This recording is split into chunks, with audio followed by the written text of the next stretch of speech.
Alright, so before I give you guys tips on how to like improve your resume and how to land that job, right, you need to understand that there are factors that are beyond your control, right? So you can't control every single thing, and this also applies as a job seeker, right? So certain jobs, right, they already have people in place even before you applied, right? So you might go to an interview, you might ace the interview, you might do everything right, but then they don't call you back.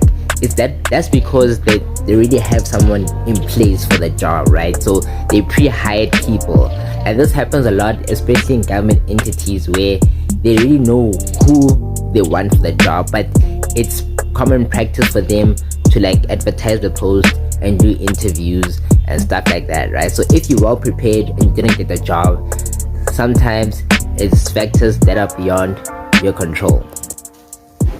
Alright, so now I'm gonna tackle the factors that are out of your control as a job seeker, right? So the first one is when you get shortlisted for an interview, right? When you get shortlisted for an interview, it's exciting, it's amazing because wow, you're nearly there into getting the job, right?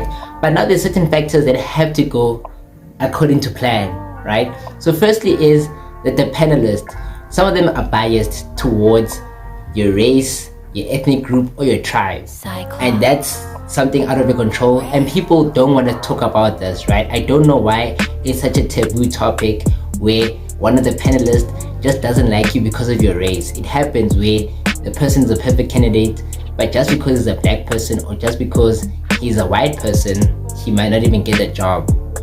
It happens, guys, and as the South Africans, we're not talking about this enough, right? And then after you nail that interview, you go home and you're like, damn, I've done well, I feel amazing because I actually excelled in this interview, and then you don't get a call back, or when you call the company, they already hired someone else, right? And this is gonna damage your self-esteem. So you need to understand that certain things are out of your control.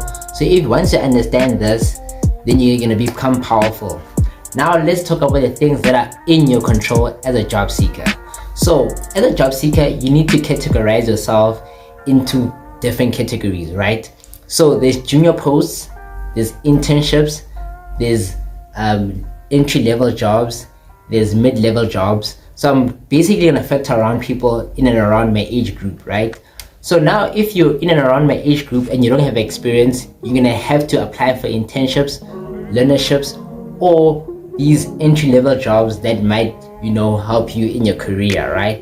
But now since people like me, we've got a bit of experience, we've got like more or less like 3 years of experience, we can apply for jobs like mid-level jobs, right? Or junior mid-level jobs. So you need to understand your skill set. What can you do? What experience do you have? If you've got zero experience, you obviously have to apply for jobs that don't require much experience or whatever, and those jobs are low paying jobs, right? But if you do have experience, you need to look at your catalog as a person. You're like, all right, so this is what I have in my arsenal, and these are the jobs that are perfectly suited for me. Because job seekers, in most cases, right, you just apply for anything that just comes. You just apply and lastly CV, and if you do this, you're wasting your own time and you're gonna prolong your employment. So now, how do you structure yourself like as a job seeker? How do you do this? So you look at your resume, right? You look at what your resume has, and you need to like sit yourself down and be like, okay, these are the skills that I have, right? You need to dial yourself down, write down all your strengths, weaknesses, what you can offer to the company, and in that way it'll make you more or less know which category you fall under, right? So if you've been an intern before, it doesn't make sense for you to be an intern again, because now certain people are working for the sakes of working, and if you're doing this, right, you're not gonna go anywhere in your career. So you need to like dial down and look at specific jobs. So also when you're typing keywords in LinkedIn, whatever job site you use, you need to type down the exact words that you want to be. So if you're entry level, you need to type down entry level jobs around Johannesburg. You can't just say jobs. They'll give you sales jobs, and that time you don't even know sales. So you need to jot down. If you're looking for an internship, you need to write down internships and dial down in one field. Alright guys, I noticed that I didn't do the outro, but here it is. I hope you guys enjoyed this week's upload. If you did, give it a thumbs up, and if you want to learn more about having a productive daily routine, click on the video that the algorithm is suggesting, And if you have not yet subscribed, click on my icon, and I'll catch y'all next week Sunday. Peace.